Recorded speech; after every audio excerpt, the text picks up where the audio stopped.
Hello people, in this video we are going to discuss about the chapter 1 of class 6 history textbook Our Past, that is what, where, how and when. Now the thing is, we read in books, we read in newspapers or magazine and they say something, and rather mostly they say long back or long ago or something like 1,000 years ago or even 1 lakh or a million or even a century ago or several centuries ago. Such kind of words do we use. Now, if we don't even remember what happened a week ago or a month ago, then how do we claim that we know something that has happened 1,000 years ago? How does it happen? And then I'll say we can know all these things. We can know what food those people eat 1,000 years ago, or what clothing they had, or what kind of home they used to live in, whether they were herders or hunters. They were hunters. They used to eat meat by killing animals. Or either they were vegetarian, or they used to have a ruler.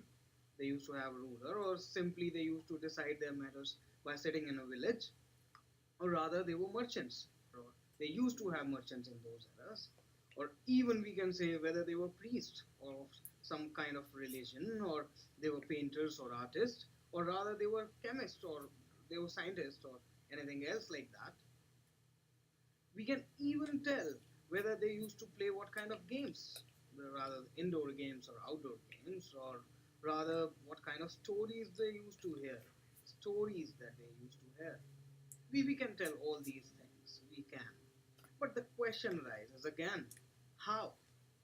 It is, how can we tell all these things? And the answer comes here is, we do search for and read for books that we find, or either we can look for bones of animals, birds, or fishes, which do tell like what kind of animal they used to eat, and what kind of animal they were present in those eras. And then we can certainly go for and check for the clayware or the metalware that we find there, or in the area where we are about to claim that we know about this particular area or these people. And certainly we can dug deep to look for hidden treasure. We can look for hidden treasure, or the forbidden cities, we excavate them and look for them. Now, another question arises here again, who looks for them? And then the answer is the archaeology and the history, or rather, archaeologists and the historians are the people who check for such things, who do check for such things. That is, it's a new word that we are going to introduce here. The archaeology. Archaeology, it is the study of human history. Remember, it's not animal history. It's a human history. It's of the nearby era, and then the prehistory, certainly the very old era that we are talking about. The study of human history and prehistory through the excavation of sites. Excavation is something that we dig deep inside the earth. Excavation of sites and the analysis. Yes, this is important word. Analysis of physical remains that we found on those sites. And then it comes as history. This is the study of past events, that whatever has happened, whatever archaeologists find, like let's say they have searched for a toy, and then the historians will come and they'll say, okay, if you have found a car, that means in those era, in that particular era, they people must know, or they must know what a car is. Or if at all the toys that we find comes in the shape of, let's say, a bullock cart, let's say it's a bullock cart, then the historian will say, okay, if we have found a bullock cart, that means those people used to have bullock cart and they knew about a bullock cart. And such kind of things the historians do, and then they just link up all these things. They do link up whatever archaeologists find, and rather even archaeologists do a similar kind of thing. They just link up all the facts regarding whatever things that they get from those particular sites. Okay, then it comes what kind of things that they get, and what kind of books the archaeologists can get from those particular eras. The answer comes is they used to have two kind of books, normally two kind of books. One is called as the manuscripts, the manuscript, and the other one is inscription, inscription, inscription. When we say manuscript, here the word manu means handwriting, handwriting or handwritten in Latin. So hence the word manuscript, and then inscription, something which is inscribed. Okay, usually we find manuscripts written on soft papers like the palm leaf, like we have one here from the Rig Veda. It is from the Rig Veda. It's a palm leaf, that the paper kind of thing that we see here. It is This is a palm leaf. This is a palm leaf, and then here we have a birch bark. This is a birch bark, and the specimen, the original specimens, are kept in the history museum in Pune in Maharashtra, India. Maharashtra, India.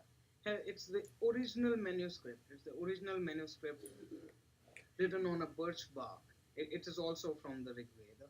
It's also from the Rig Veda, and the books on Rig Veda that we read today in English or in Hindi or in whatever language that we read are being deciphered, or rather are being translated from this particular original manuscript. And then here comes the inscription. Inscriptions are something, or are some kind of language which is engraved on a stone with chisels and hammers. So here it is, this particular inscription is from Aramaic, in this Aramaic language and the Greek language, in the era of Ashok, which we have found in Afghanistan and nearby area, Afghanistan.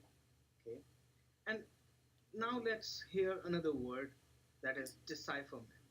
Decipherment. We are just enriching your vocabulary here. This decipherment, or the word decipher.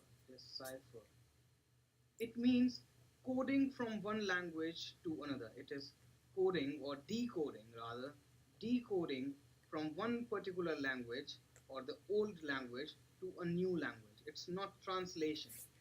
Remember, it's not translation. It is rather understanding these words. For example, here we see a particular kind of figure. It looks like a lion, and hence we just decipher it, and we say it is an L that we can keep in the English language. Well, this is an inscription from the Egyptian Egyptian Egyptian history. It's hieroglyphic script. And then we can also search for, that is, the archaeologist can also search for clayware or metalware. Here we have an example of a pottery. This is a clayware, certainly. This is an example of a coin. Just check what kind of coins do we have today. We have a circular coin in today's era, and in those times, it is from the Mohenjo-daro. In those times, they used to have these kind of square or kind of rectangular kind of shape coins. These are coins. So such kind of things do tell us, like, what kind of people they were. Well, if we find a coin, then we can say they used to have commerce. That is, they used to have commerce, or what kind of trade the people used to do. If we find pottery, and especially if we have such kind of designed pottery, then we can say they used to have craftsmen or craftsmen with skills. It is quite something which is logical, and even we can, or even a normal person can do. So certainly I won't say that the historians are a normal person, but certainly they have an extra knowledge, that they can tell us what kind of art form they had, and they do tell all these things. Now another thing comes is history simply past, or is it past? Then we say it is not just past, but instead it is the pasts. It is several pasts. And also, if we check the title of the book, it says our pasts. It says our pasts. That is not telling about single past of particular one person or particular one civilization. We are talking about several pasts of several people living in those civilizations. For example, if we say there are civilization, let's say we talk about a civilization, Mohen Mohenjo-daro. Mohenjo-daro. Well, this is quite a tedious name, and it's it's a civilization that used to live nearby India, near the Indus Valley, Indus Valley, Indus Valley. Well, when we say Mohenjo-daro, then we not only talk about this particular civilization, we talk about the people who were living in this civilization. And when we say the people living in this civilization, it includes the craftsmen, it can include the painters or the, we can say the painters. It includes the carpenters, it includes the carpenter. It includes the leaders of those era, it includes the leader, it includes the women, it includes the merchants, it includes the merchants, and all such kind of people. It's a long list. Then we can say that it was not a past of just Mohenjo.